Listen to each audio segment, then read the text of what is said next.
Oggi parliamo di una paura molto diffusa nella popolazione, che se ne dica, ognuno di noi un pochino questa paura ce l'ha, ed è la paura di essere giudicati.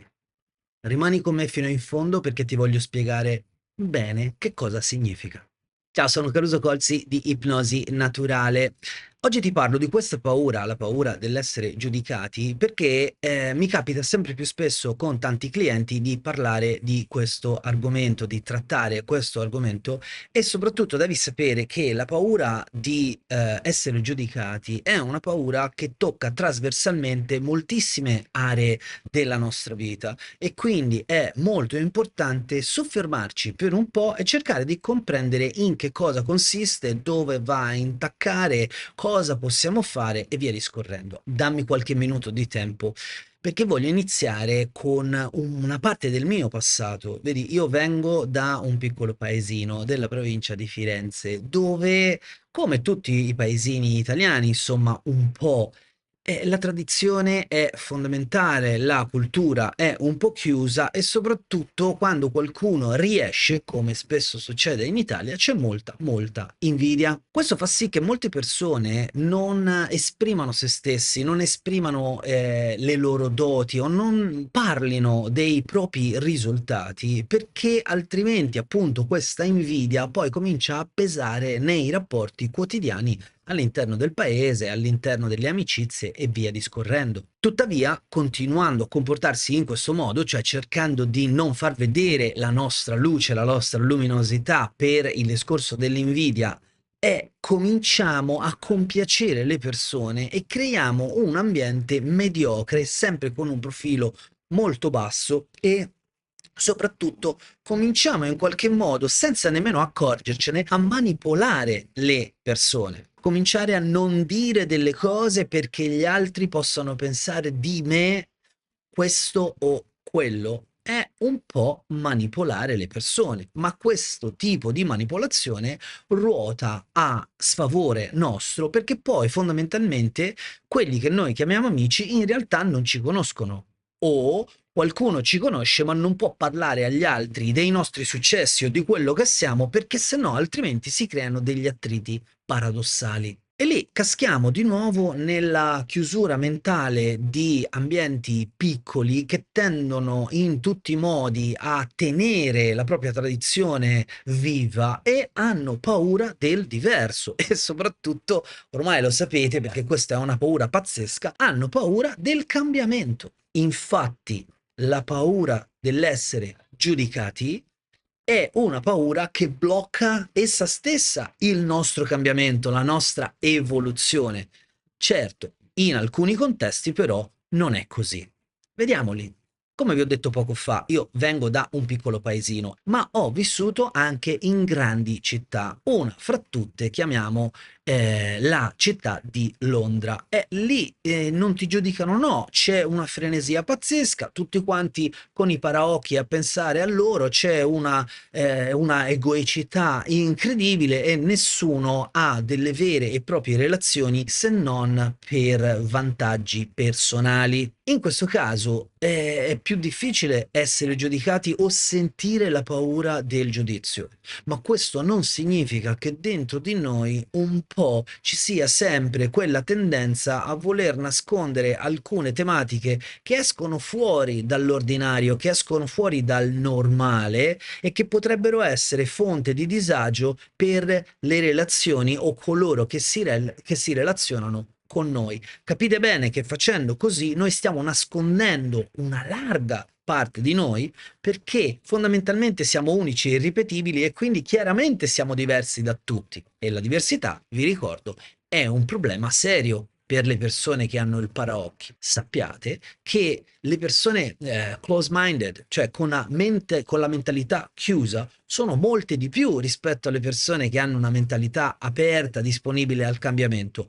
E questo fa sì che le popolazioni crescano con dentro questo seme della paura dell'essere giudicati. E allora vengono fuori tutte quelle cose del tipo, oddio, io ho l'ansia, ma non lo posso dire a nessuno, perché se poi dopo gli altri sanno che io ho l'ansia, cosa penseranno di me?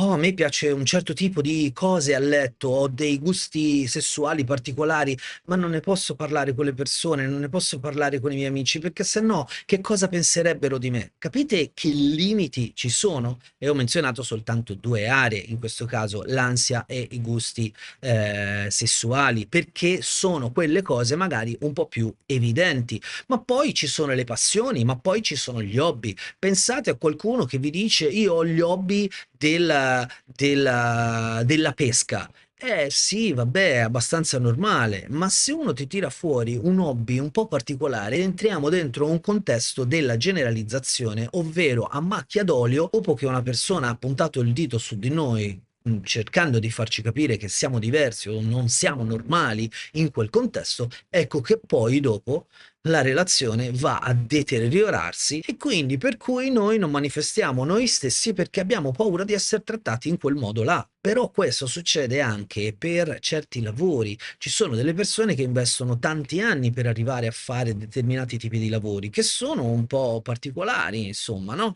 E magari l'investigatore privato, è magari quello che si occupa di un determinato tipo di materiale che è molto pericoloso, oppure che di alcune cose non bisogna parlarne, e allora attenzione perché potremmo essere giudicati, o addirittura il giudizio che le persone hanno di me potrebbe influenzare tutte le relazioni del lavoro che io ho. Pensate a quante persone non dicono il lavoro che fanno in virtù del fatto che sanno che gli verranno fatte delle domande particolari.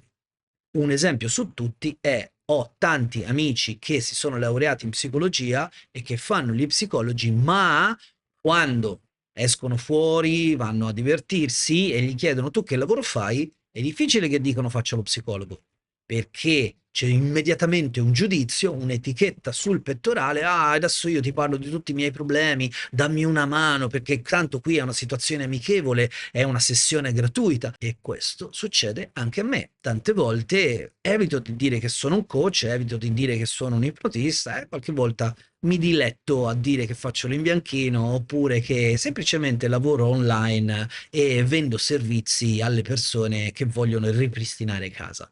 Ok? Anch'io rientro dentro il meccanismo della paura del giudizio e anch'io rientro nel meccanismo della, tra virgolette, manipolazione indiretta, ovvero cerco di non creare un impatto forte nelle persone tanto che questo impatto non possa ledere, per esempio, una serata tranquilla con gli amici. Invece di parlare sempre di me e sentirmi di nuovo riparlare di lavoro o di problematiche, voglio stare un po' sereno e quindi magari cerco di camuffare un attimo la situazione. Vi voglio far capire che questo lo facciamo praticamente tutti trasversalmente.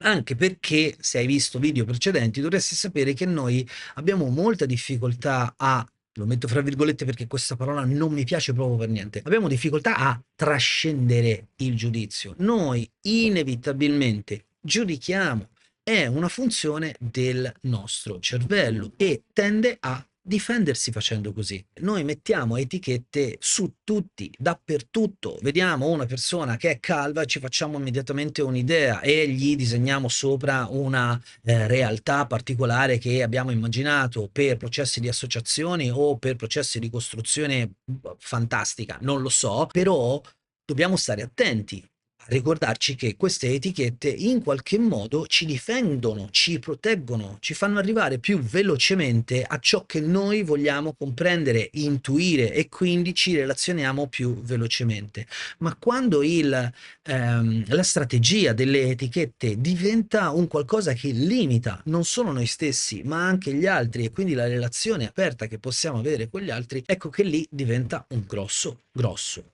grosso problema. Chiaramente le etichette ci fanno andare molto più velocemente, l'economia cognitiva del nostro cervello ci insegna che più velocemente andiamo, meno ossigeno e meno zucchero bruciamo, e dall'altra parte siamo più rapidi nel cercare soluzioni. Però quando vediamo passare una persona, noi non conosciamo tutta la sua storia e certe volte una persona che ha una macchia sulla maglietta non è detto che sia uno zozzone o una persona che non si lava o una persona trasandata. Può darsi semplicemente che abbia aiutato qualcuno e quel qualcuno gli ha buttato addosso delle cose che l'hanno macchiato, oppure inventatevela voi la storia, sono infinite. L'idea quale sarebbe? L'idea sarebbe di chiedere, di fare domande, di essere realmente curiosi, ma non pettegoli, curiosi in maniera aperta della storia degli altri. Facendo così, e questo è un primo, come dire, esercizio che vi consiglio, facendo così, facendo domande e ascoltando, senza dire la propria opinione, semplicemente ricevendo le informazioni, vedrete che le persone tendono ad aprirsi, non si sentono giudicate perché voi non volete mettere immediatamente l'etichetta su ciò che hanno detto e non volete dire ah sì è successo anche a me, è successo anche a mio cugino. Calmi, fare una domanda, ascoltare la storia personale degli altri, così per come è, assorbitela e poi piano piano vedrete che questo tipo di aperture che voi concedete agli altri molto progressivamente, ma in maniera efficace, vi verrà data anche a voi. Vi verrà data l'opportunità di raccontare la vostra storia, di aprirvi e di non essere giudicati. Chiaramente rimarrà sempre il concetto che il diverso è una minaccia. Noi lo sappiamo per il discorso del fattore critico, ne ho parlato qualche video fa. È quel fattore critico, quel filtro particolare che determina l'ingresso del nostro inconscio, delle suggestioni nel nostro inconscio, fa sì che si debba comprendere se quella roba là che abbiamo davanti è un qualcosa che conosciamo e quindi in qualche modo la possiamo gestire, ci possiamo relazionare, oppure è così diverso che non sappiamo nemmeno che lingua parlare.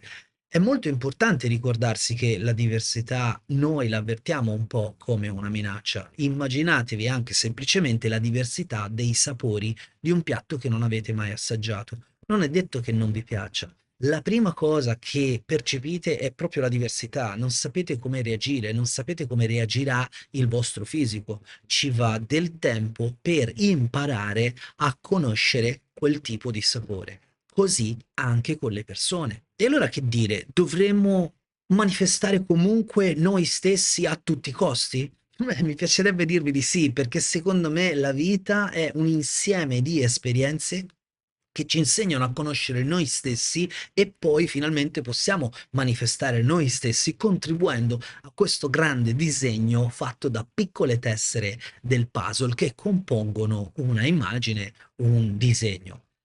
Però non è sempre giusto manifestare se stessi. Questo ci porta al discorso del rispetto, che è un concetto gigantesco, è un concetto sicuramente culturale, oggi non ne parliamo troppo, però insomma, avere rispetto delle persone e rispettare la loro unicità, la loro diversità, fa sì che noi in qualche modo stiamo curando la nostra diversità, la nostra unicità. Se noi riusciamo a dare rispetto all'unicità degli altri, vedrete che avremo noi stessi più rispetto di noi stessi. Scusate il gioco di parole. L'altro discorso riguardo la manifestazione di se stessi è che trovo assurdo che una persona dica, uè, io sono come sono, io ti dico le cose come stanno. No, tu non stai dicendo le cose come stanno, tu stai dicendo le cose per come sei. Noi non vediamo la realtà per come è, la percepiamo per come siamo. Quindi tutte queste persone che hanno mille verità in pugno, insomma, stateci un po' attenti e soprattutto cerchiamo di non arrivare ad essere sbruffoni, perché ognuno di noi ha delle note dolenti, ognuno di noi ha, come dire, dei momenti di defiance, ha delle debolezze, ha delle incertezze, quindi è inutile voler sovrascrivere la storia della nostra vita attraverso il fatto che noi manifestiamo comunque sempre noi stessi, anche perché, lo dobbiamo ammettere, nella nostra società ci vestiamo di diverse identità. Io in questo momento che sto facendo un video per raccontarvi delle cose riguardo la paura del giudizio, è inutile che vi racconti le cose che ho passato oggi o le cose che mi sono successe da bambino. Devo tagliare un po' e cercare di essere coerente con quello che sto facendo, anzi dovrei dire congruente con quello che sto facendo. Così quando un medico si veste del camice e va al lavoro, non potrà manifestare tutte le parti di se stesso, dovrà manifestare la sua professionalità come medico e così come tutte le altre figure del panorama sociale. Quindi quando investiamo una identità, investiamo, sì, ho pensato per un attimo, la investiamo, la asfaltiamo. Ok, oggi sono un po' stanco. Quando ci vestiamo di una identità, dobbiamo stare attenti a non sbrodolare quella identità dappertutto. Classico esempio è quello del genitore. Siccome una signora è una mamma, fa la mamma a tutti quanti. E no, la mamma mia è la mamma mia, tutte le altre sono signore, saranno mamme di altri, ma non mi fa da mamma a me. E quindi anche lì c'è bisogno di attenzioni per quello che riguarda ciò che noi stiamo manifestando al mondo. Ed è importante mettere dei piccoli paletti e manifestare se stessi un passo dopo l'altro, senza aprire tutti quanti i tubi dell'irrigazione e allagare il giardino. Un po' per volta, tutti i giorni. E in ogni caso, qualunque cosa tu faccia, sappi che non tutti ti capiranno. Ma se ci rifletti un attimo, tu riesci a capire tutti quanti? Riesci a capire tutte le preferenze delle altre persone? Riesci a capire che cosa gli piace e che cosa non gli piace alle altre persone? Quando ti dicono che impazziscono per quello sport, riesci a capirli? Non vado a giudicare una persona perché ama uno sport piuttosto che un'altra pratica, e questo fa sì che io piano piano destrutturo la mia paura di essere giudicato, perché la persona più pericolosa che giudicherà te stesso sei proprio tu. Ancora una volta, mi chiamo Caruso Colzi, se vuoi parlare con me, se vuoi comunicare con me, se vuoi lavorare con me e fare qualche sessione anche riguardo la paura dell'essere giudicati, perché ti senti limitato e perché non riesci a trovare la tua strada o anche se l'hai trovata hai paura a fare il primo passo, contattami www.carusocolzi.com, entriamo in contatto e iniziamo a lavorare su questo bel progetto, su questo bel viaggio che è la tua vita. Ancora una volta io ti ringrazio, spero che ti sia piaciuto il video, se ti è piaciuto il video metti un mi piace, scrivimi un commento, bla bla bla bla bla bla bla bla, lo sai, e io ti auguro una buona serata. A presto.